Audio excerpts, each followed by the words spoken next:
Hello friends, আপনারা অনেকে আমাদেরকে কমেন্টস করেছিলেন। আমরা আগে যে বেডশিটগুলি এনেছিলাম এই বেডশিটগুলোই চেয়েছিলেন।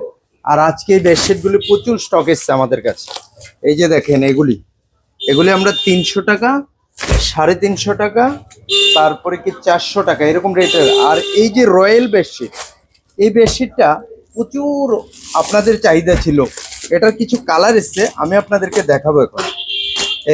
আমরা অন্য আরেকটা কোম্পানি এনেছিলাম, কিন্তু আপনারা চাচ্ছিলেন যে না আমরা রয়্যাল গোল্ডের এটাই নেব। আর এই বেডশিটটা আমরা 280 ছিল, এখন 20 টাকা বেড়েছে। তো এটা এখন অনেকগুলি কালার এসছে। আপনারা যদি চান আপনারা আমাদের এখানে আসতে পারেন। এই যে একটা খুব সুন্দর কালার, এই যে বেডশিটটা আমার কাছে খুব পছন্দ। এটা পিলু কাভার শো আছে, দুটো বালিশ কাভার রয়েছে। এই যে রয়্যাল গোল্ডের, অনেকে কিন্তু অন্য কোম্পানিটা যখন এনেছে মানে আসছিল আমাদের কাছে, আপনারা বলছিলেন যে না অন্যটা নয়, আমরা এটাই নেব। তো এটার কালার এখন অ্যাভেলেবেল এসে গেছে আমাদের কাছে। আপনারা প্রয়োজন তো আমাদের এখানে ভিজিট করতে পারেন। তবে নতুন কিছু কালার পেয়েছি, এটা প্রচুর স্টক এসে গেছে, সবগুলি নতুন কালার আমি দেখতে পাচ্ছি। আপনারা যাদের লাগে আসতে পারেন। Thank you.